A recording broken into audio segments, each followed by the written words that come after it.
महात्मा निरंतर है।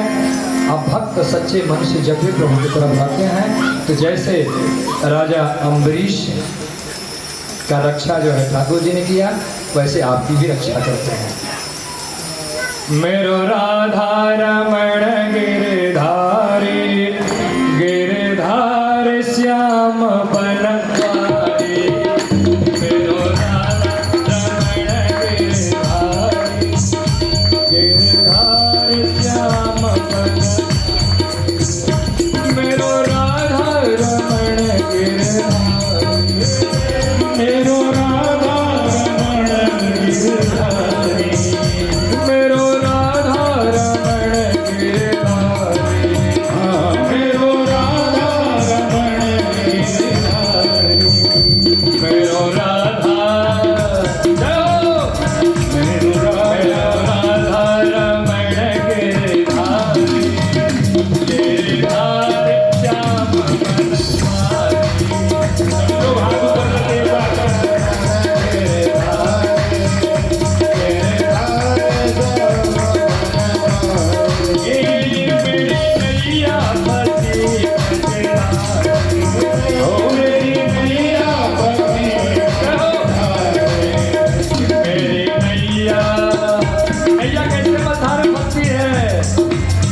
राजा अम्बरीश फंसा हुआ एकादशी के व्रत में फंसा हुआ। अब भगवान जो है रक्षा भक्ति करते हैं, ऐसे ही जब विपत्ति में आप पढ़ते हैं, भगवान को जब याद करते हैं तो सफाई होता है। मेरो राधा रमण गिरधारी, गिरधार श्याम बनवारी। मेरो राधा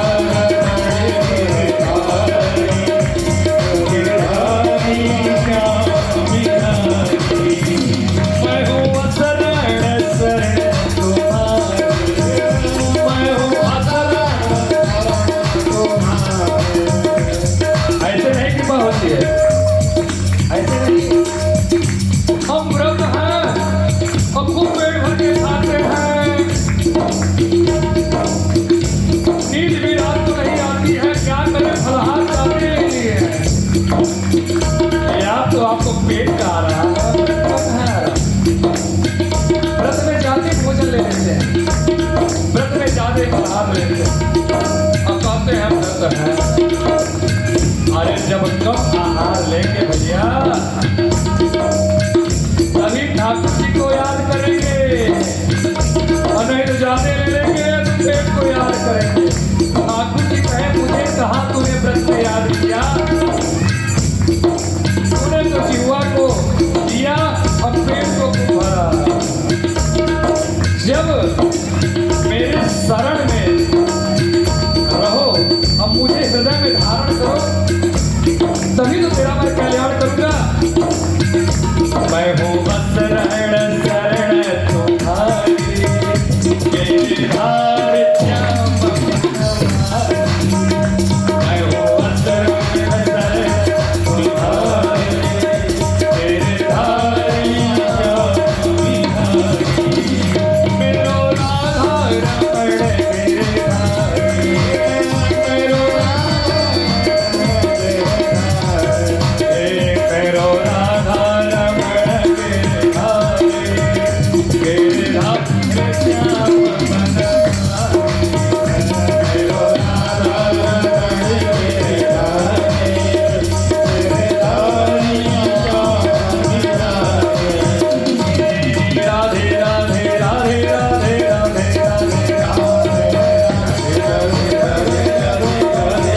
मुझे यह मालूम हुआ कि जब भी व्रत रहे तो कम आहार लें, तब प्रभु से व्यवहार अच्छा बनेगा।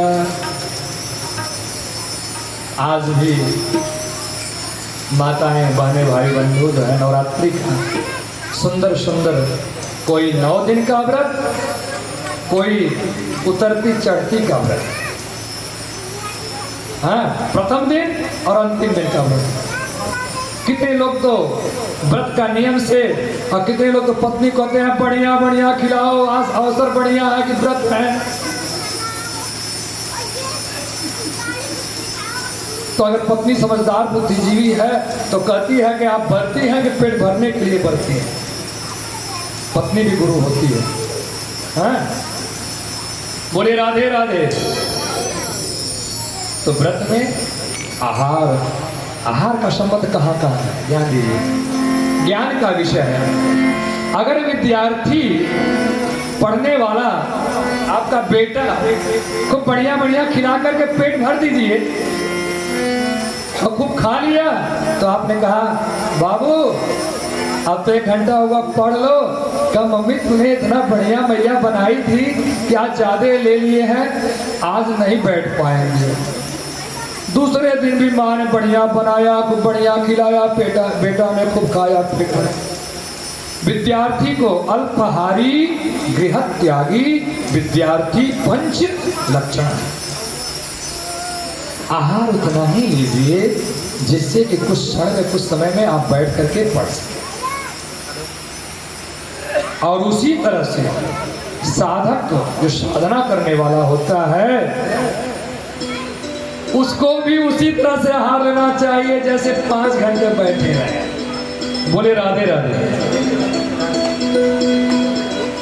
और जब ले लिए तो करवट मारना शुरू कर देंगे। चपंत भोजन गहिरंत निद्रा, ये विद्यार्थी का जो है कुलक्षण भी होता है और संतों का भी। एक संत गए, कहे भैया आश्रम बहुत बढ़िया है, तो कहे कि हमारे घर से है ना हमें अच्छे से भोजन कराती नहीं, क्या वहाँ बढ़िया बढ़िया सुबह सुबह का बाल भोग, नाम तो है बाल भोग का लेकिन सयाने भोग जैसा मिलता है संतों के आश्रम। तो कहे बढ़िया, तो वो जो है घर से सब थोड़ा नहीं पा रहे थे, सब कुछ तो था ही, निकल गए आश्रम में। अब बाल भोग मिलने लगा तो खूब खींच कर खाने लगे, और जब खूब खींच कर खाने लगे कि वहां के जो है साधु खूब खर्राटे मार कर सोने लगे। तो जो वहां के मठाधीश थे महंत जी कहे बाल भोग की तरह दीजिए, नहीं तो भगवान का ध्यान नहीं करेंगे। जब कम हो गया तो जो महाशय जी घर छोड़कर गए थे ना, कहे अब तो कम मिल रहा है, इससे अच्छा तो घर में था, इससे बढ़िया तो मैं घर में मिला था। बोलिए राधे राधे राधे राधे। तो अल्प आहार में आप सुखी रहते हैं, स्वस्थ रहते हैं, मस्त रहते हैं। और अन्न भी लेते समय ध्यान देना चाहिए कि जैसा खाएंगे अन्न वैसा उपजेगा मन। आहार में आपकी पवित्रता और शुद्धता अति आवश्यक है। जब आप अपने माँ के हाथ का भोजन करके देखिए, अपने मैया के हाथ का भोजन करिए, और कोई दूसरा कोई बना के खिलाए तो कहेंगे कि मेरी माँ इतना बढ़िया बनाती थी, मेरी माँ के हाथ का भोजन कितना अच्छा लगता था, शांति मिलती थी। क्यों ऐसा मिलता था? माँ ने जब भोजन के लिए जो है ना रसोई में गई हैं तो विचार कर रहे हैं कि सुंदर से राशन को देखेंगे, उसमें कुछ ऐसा तो नहीं है कि अब मेरा बेटा खाएगा, और जब बेटा मेरा सुंदर आहार लेगा तो सुंदर व्यवहार करेगा, चरित्र भी सुंदर होगा। तो ध्यान जो है प्रभु का करती हैं कि हे ठाकुर जी आप ऐसी कृपा करिए कि भोजन अच्छा बन जाए। बोले राधे राधे राधे राधे। तो सुंदर भोजन बना करके मैया खिलाती है, आप खाते हैं तो आपको शांति मिलती है। उसी हिसाब से भोजन आपको देती है। जानती है मेरे लल्ला को ज्यादा रिफाइन में मिल जाए, तेल ज्यादा मलाई में मिल जाए कि पेट उसका खराब हो जाए। लेकिन वही बेटा जब सयाना होता है तो रोज जा करके मार्केट में जय सिया राम, जय जय सिया राम। तो जब पेट हुआ गड़बड़ तो भेंट हुआ डॉक्टर से। डॉक्टर ने कहा अब आप सावधानी बरतिए, नहीं तो 1 महीने बाद आपको लिक्विड पिलाने के लिए बोल देंगे। कहा तो सब बंद हो जाएगा? कहा नहीं, घर का ही खाना पड़ेगा। बोले राधे राधे। ये जिह्वा इतनी पापनी है कि अपने स्वाद के लिए आपको क्या नहीं कराती। इस जिह्वा से भगवान का नाम का गुणानुवाद चर्चा करेंगे तो ये उसी तरह का स्वाद आपको देगी जिस तरह से आपके शरीर में विकृति ना हो। जब ठाकुर जी का नाम इस जुबान से लेते रहेंगे तो बोले राधा कृष्ण भगवान।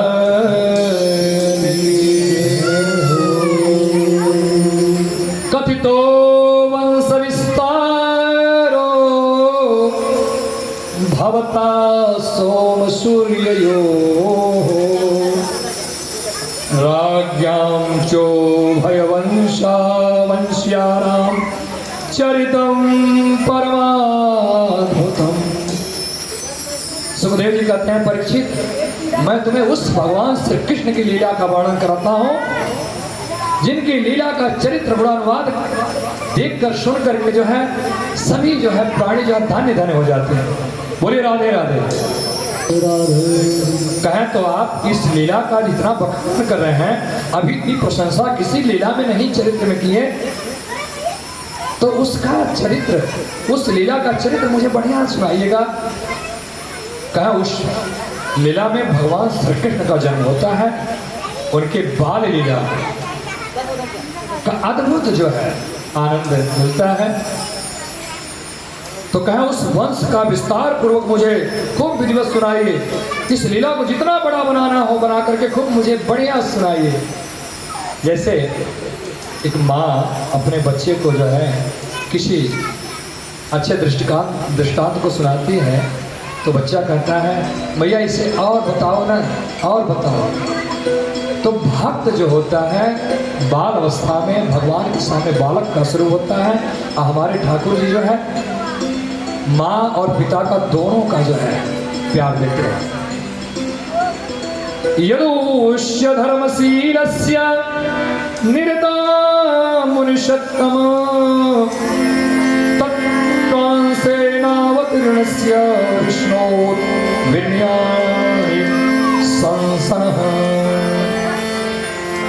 भगवान विष्णु स्वयं बाल रूप धारण करके विराजमान हुए हैं उस वंश में।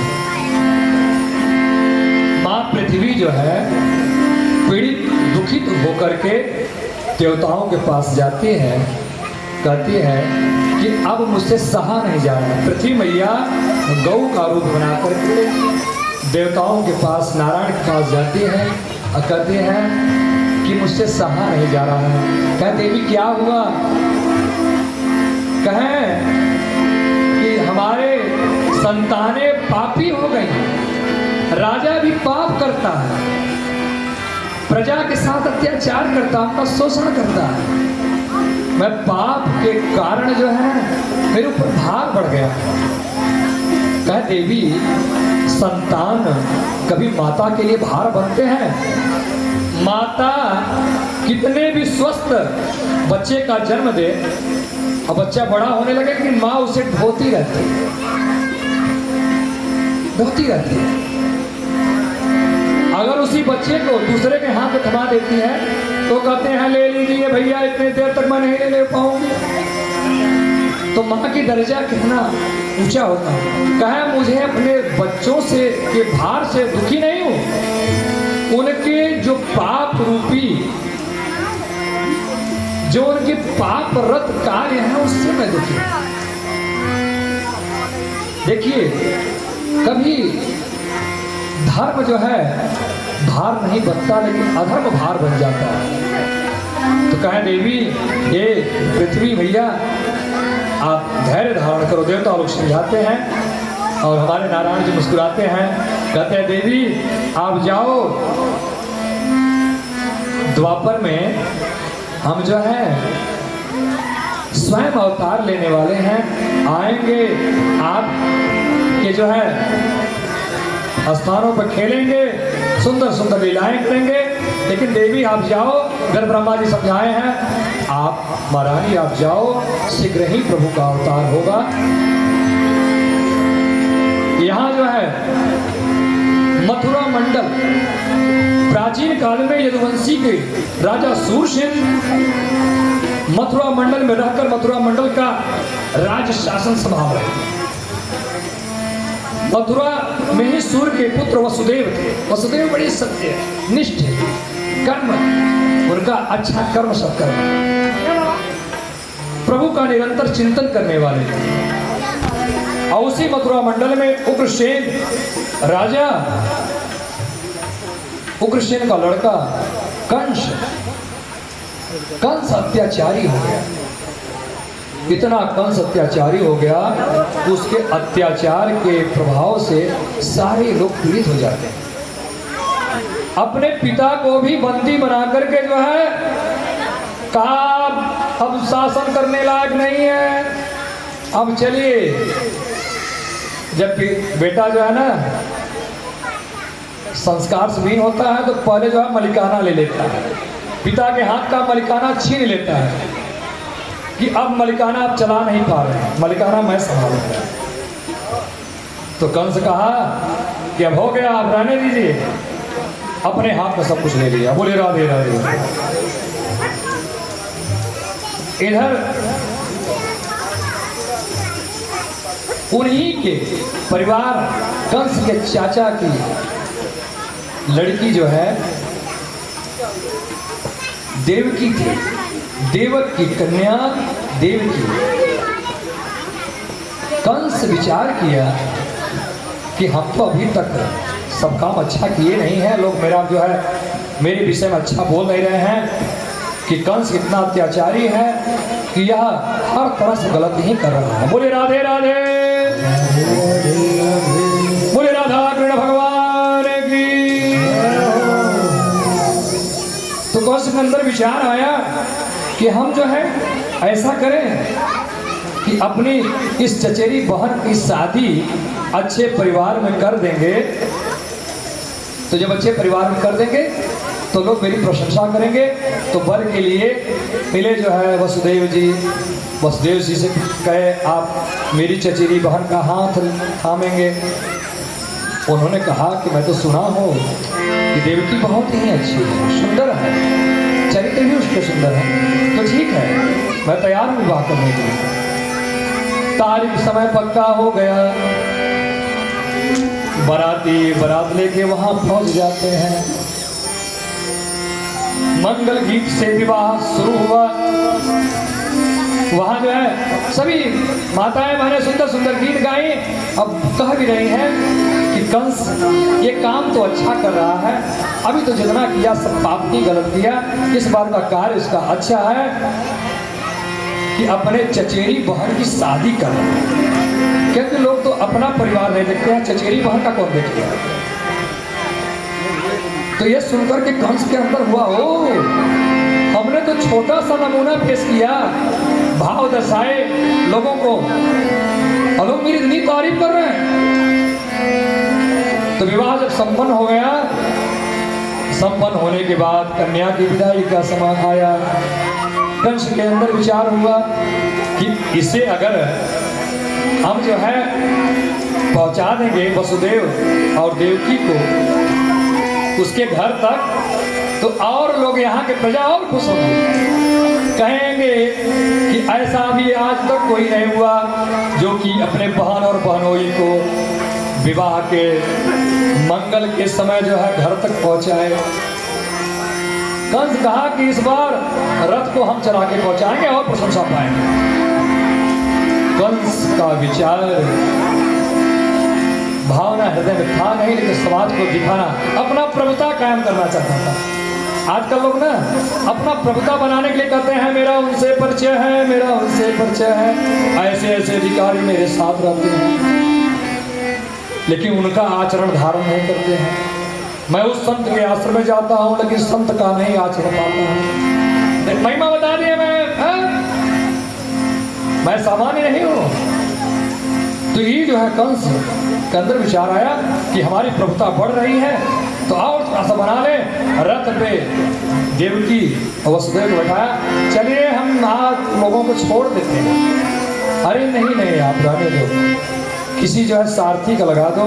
क्या मैं सारथी बनूंगा? कंस घोड़े का लगाम के लिए हाथ में रथ को आगे बढ़ाने लगा। रथ आगे जा रहा है। जब रथ महल के छोड़ करके कुछ दूर बढ़ता है तो यह देवतागण देखकर घबरा जाते हैं कि कंस के अंदर एक पुण्य कहां से आ रहा है। आकाशवाणी हुआ वहां से कि हे दुष्ट कंस, हे दुष्ट, जिस तरह से जितने लाड प्यार से तुम इस बहन को पहुंचाने के लिए जा रहा है ना, इसी के 8वें पुत्र से तुम्हारा पद होगा। जो इसका 8वां संतान होगा, यही तुम्हारा काल बनेगा। कहा काल बनेगा? यह सुनकर आकाशवाणी को घबराया। आकाशवाणी कभी झूठ नहीं बोलती। आकाशवाणी की बात सत्य होती है। कहा गाल बनेगा तो मैं पहले इसे ही गाल बनाती। अपने बहन का जो है पकड़ लिया, जो है बाल देवकी का। कहा मैं इसको मार डालूंगा, न रहेगी बास न बाजेगी। बोले राधे राधे। जैसे ही केस को कंस पकड़ा, अब तलवार फड़ को उठाया मारने के लिए। वसुदेव जी कहते हैं ये क्या कर रहे हो? कंस अपनी प्रभुता बना करके अब बिगाड़ रहे हो।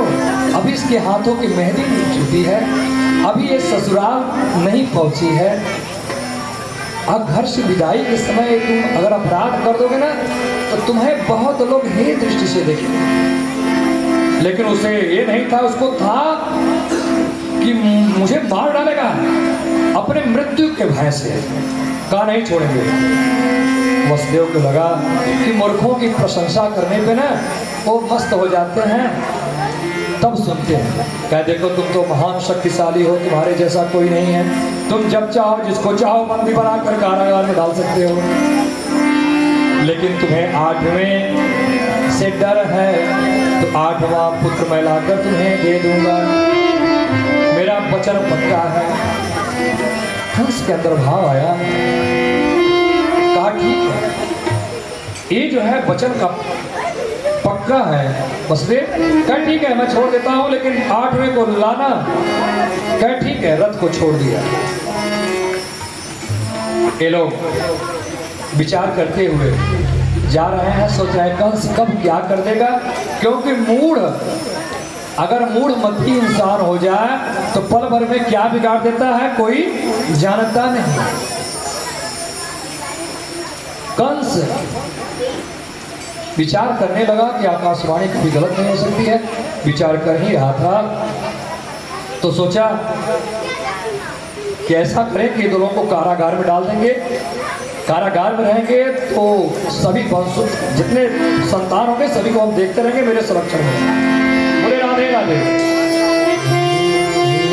और कंस जो है कारागार में डाल दिया। और कारागार में हमारे दोनों वर वधू नया जीवन शुरुआत जेल से कर रहे हैं। कारागार से पहला पुत्र जो है जब पैदा हुआ तो उसका नाम के रखे कीर्तिमान। बहुत प्यारा सुंदर सा। और कंस के अंदर विचार आ गया कि मैं 8वें को मारूंगा, बाकी को नहीं मारूंगा। यह विचार बना हुआ है। और इधर नारद जी महाराज खेल करने के लिए पहुंच गए। नारद जी कहते हैं कि आपको मालूम है उसका 8वां संतान आपका वध करने वाला है। कहा हाँ मैं 8वें को छोड़ूंगा नहीं। और वसुदेव जी जो है कीर्तिमान को लेकर पहुंच जाते हैं, कहते हैं भैया इसे ले लो। कहा नहीं इसे ले जाओ, मुझे 8वें से डर है, पहला बच्चा तुम्हारा नहीं कुछ किया है। जब लेकर के वापस आ रहे हैं तो मन में सोच ही रहे हैं कि कंस कब क्या करेगा इस बच्चे के साथ, अभी बच्चा हाथ में नहीं रह सकता। विचार करते हुए आगे बढ़ते हैं। देवतागण घबरा गए कि कंस के मन में यह पुण्य कहाँ से आ गया कि पहले संतान को छोड़ दिया, क्योंकि बाल हत्या जघन्य अपराध होता है। नारद जी महाराज वहां पहुंच गए, कहे कंस तूने क्या किया? अरे छोड़ दिया बच्चे को। कहे मुझे 8वें से डर है ना। कहे मूढ़ ये देखो कमल है, कमल में 8 पंखुड़ियां पत्ते हैं और उस 8 पे देखो कहीं, देखो इस यहाँ से गिनोगे 1 2 3 4 5 6 7 8, ये 8 हुआ ना। फिर यहाँ से गिनो, फिर यहाँ आओगे तो 8 हुआ, फिर यहाँ से गिनो। कहा ये 8 दल पे पत्ते पर कहीं निशान है कि ये पहला है? कहीं निशान तो कहीं नहीं है। क्या कोई भी पहला हो सकता है? कहाँ? क्या कोई भी 8वां हो सकता है? कहाँ? क्या ऊपर से गिनोगे 8 से तो नीचे वाला भी 8 हो सकता है, ऊपर से 1 2 3 4 नीचे 8। तो जो छोड़े हो कहीं ऐसा ना हो कि यही 8वां हो जाए। मूढ़मती विचार आया कि सच में कहा कि 8वें को अगर हम पहला मानेंगे तो ये 8वां हो जाएगा। कहा अविलंब सूचना दो।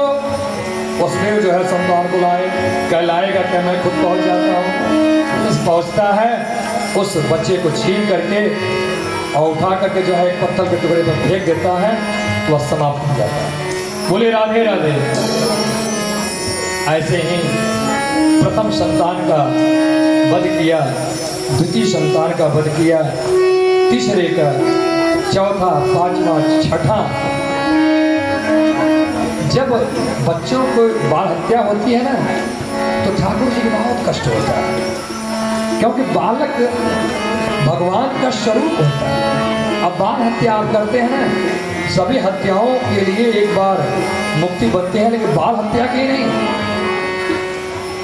जिनके ऊपर नारायण की कृपा हो, नारायण ने परीक्षित को भी रक्षा किया था गर्भ में, तो नारायण स्वयं गर्भ की रक्षा करते हैं। बोले राधे राधे। इधर हमारे स्वामी श्री द्वारिकाधीश श्री ठाकुर जी कहते हैं, हे माया अब तुम जाकर ब्रज में अपनी छाया फैलाओ, क्योंकि अब 7वें में जो है शेषावतार शेष जी जाएंगे, 8वें में मेरा नंबर लगा है। कहें तुम जाकर के ब्रज में जितनी यहाँ की देवांगनाएं हैं, देवता हैं, सब ब्रज में जाकर के जो है सब लोग जगह जगह जन्म लीजिए, अपने अपने रूप धारण करिए, क्योंकि मेरी लीला शुरू होगी तो मेरा साथ देने वाला चाहिए ना। गच्छ देवी ब्रजम भद्रे गोप गोभीरलंकृतम् रोहिणी वासुदेवस्य भार्यास्ते नंदगोकुले अन्याश्च कंस संविघ्ना।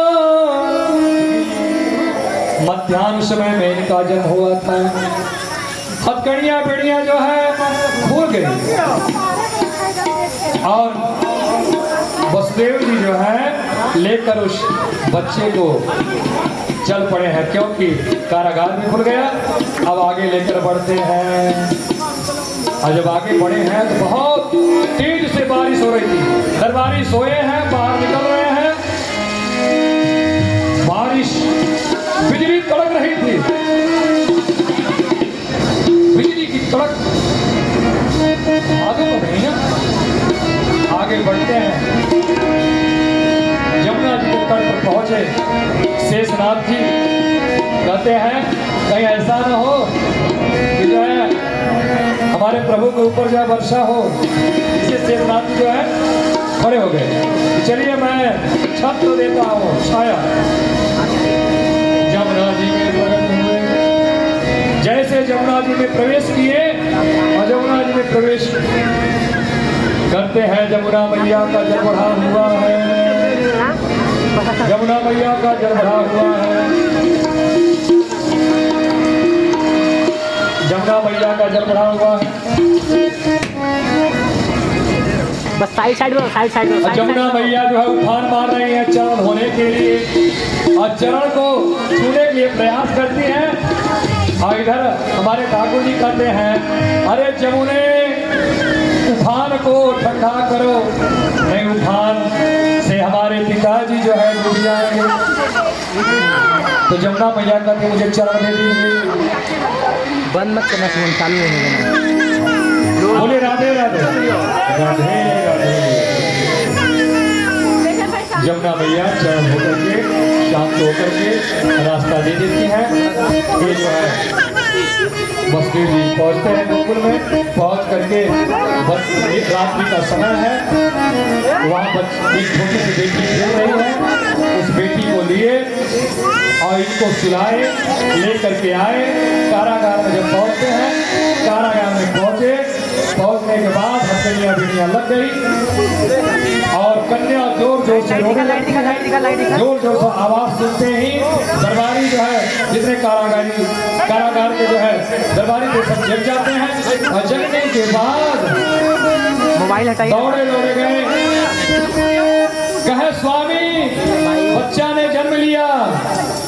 कौन सा आया? मेरा शत्रु आत्मा आया देखा, कहा दो बच्चे को थोड़ा सा। हाँ बस वही कहती है कि भैया इस बार कन्या आई है। क्या मेरे डर से हाँ अब जो है डर से जो कन्या रूप धारण कर लिया, लेकिन तो अथवा संतान हो सकता है कन्या रूप नहीं मेरा बढ़ गए। 8वें को पकड़े, कन्या को जो है इस तरह से खींचा है कौन, जैसे एक गति से सिंह जो अपना हाथ लेकर जाए, खींच करके कन्या को लिया, आंख में घुमाया और घुमा करके जैसे ही पटकना चाहा उस कन्या को, कन्या हाथ से सरक जाती है और आकाश मार्ग में जाकर के कहती है, हे मूर्ख तू मुझे मारेगा, तुम्हें मारने वाला गोकुल में जन्म ले लिया है, तू क्या मुझे मारेगा? बोले राधे राधे श्री राधे। देखिए वह कन्या जो है नंद गोप गृह जाता यशोदागर संवाद हस्तो न शिष्यामी विंध्याचल निवासिनी, वो विंध्याचल पर्वत में जाकर के अब चुमुजा रूप में वहां गई है और यहाँ जो है विंध्याचल निवासिनी बन गई है। और इधर नंद बाबा के यहाँ पता चल गया, यहाँ यशोदा मैया देखती हैं कि बच्चा मुझे पैर से मार रहा है, जगती है, देखती है एक सुंदर सा लल्ला पैदा हुआ। नंद बाबा को सूचना मिलती है, हवा बच्चा जोर जोर से किलकारी मार के लगा, बोले बालकृष्ण भगवान की किशन कन्हैया की। क्योंकि हम लोग अगर कारागार में जयकारा लगा देते तो कंस को मालूम हो जाता है। तो यहाँ गोकुल में जो है जन्म हुआ है और हमारे बाल मुकुल भगवान को कृष्ण कन्हैया रो रहे हैं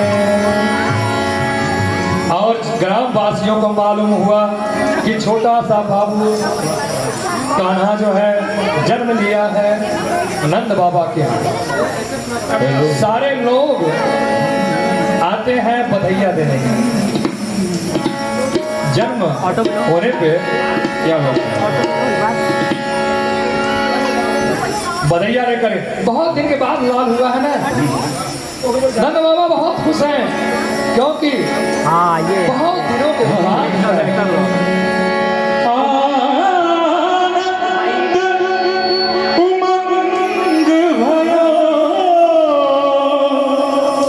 जय हो नंदलाल की, नंद के आनंद भयो जय कन्हैया लाल की, भयो जय कन्हैया लाल।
कि भगवान किसी ढंग से एक लल्ला दे दे। बहुत भाग्य जब होता है ना तो घर में जो है संतान किलकारी मारते हैं और घर गांव से दूर से ना सभी नगरवासी जो है आते हैं बधैया देते हैं। माताएं बहनें आकर के ये क्या वीडियो निकाल बधैया देती हैं और कन्हैया की बलैया भी देती है। बच्चे की बलैया देती है और बधैया देती हैं। आप सभी लोग ध्यान से बधैया लेकर के दीजिए और बलैया लीजिए। सोनी है मेरी अंगनैया, मस्त है। जय हो। सोनी है मेरी अंगनैया, आजा आजा कन्हैया। सोनी है मेरी अंगनैया, आजा आजा कन्हैया। सोनी है मेरी अंगनैया, आजा आजा कन्हैया। आजा कन्हैया, आजा कन्हैया, आजा कन्हैया, आजा कन्हैया। सोनी है मेरी अंगनैया, आजा आजा कन्हैया। सोनी है मेरी अंगनैया, आजा आजा कन्हैया। और मुकुट मकरा कुट मंगल, और मुकुट मकरा मंगल। मेरी छवि फैली जगमग, मेरी छवि फैली जगमग।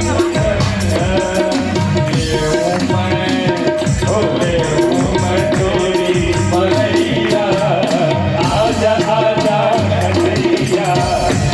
मैं तेरी बलैया, आजा आजा कन्हैया।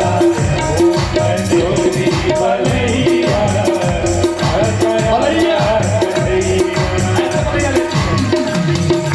वृंदावन मेरा जग जाओ, वृंदावन मेरा रचायो, रास रचायो, रास रचायो। वृंदावन में रास रचायो, ओ रास गोविंद संग प्रभु नाच नचायो। गोविंद संग प्रभु नाच नचायो।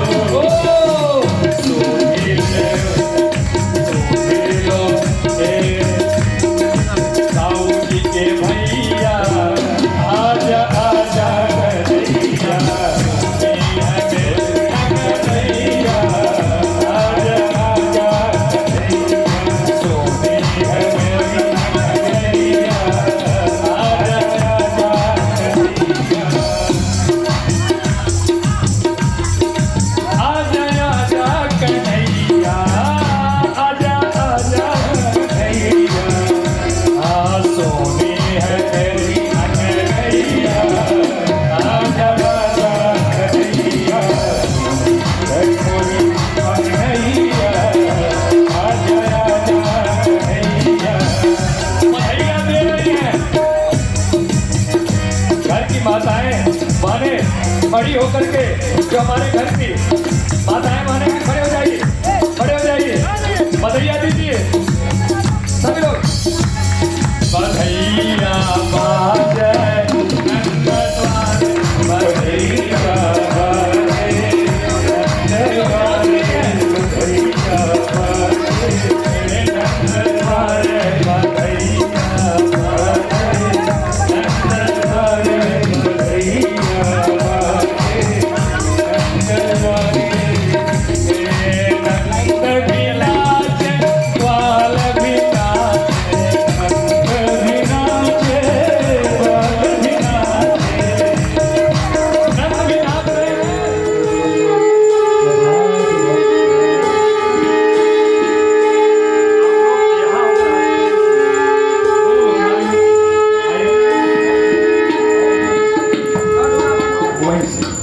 आप ऐसे खड़े हाथ घुमाइएगा। श्री भागवत भगवान की है आरती, जो पापियों को पाप से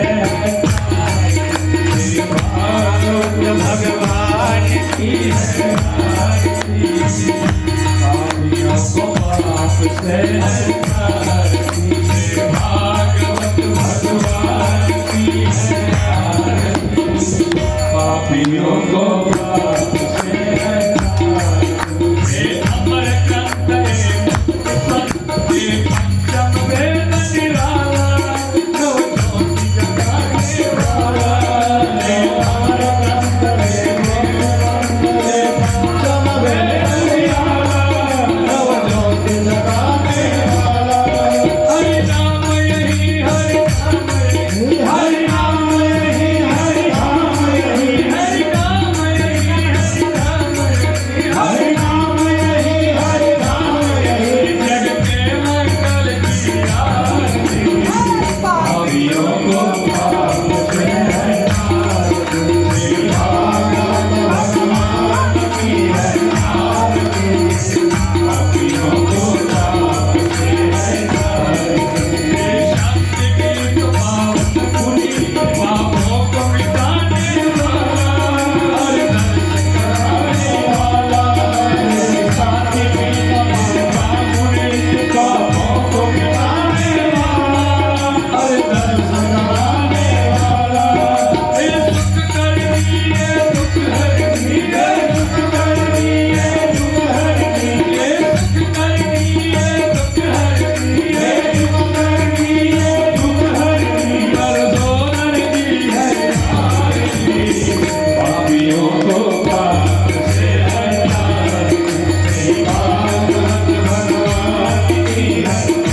कल लाइट स्लो हो गया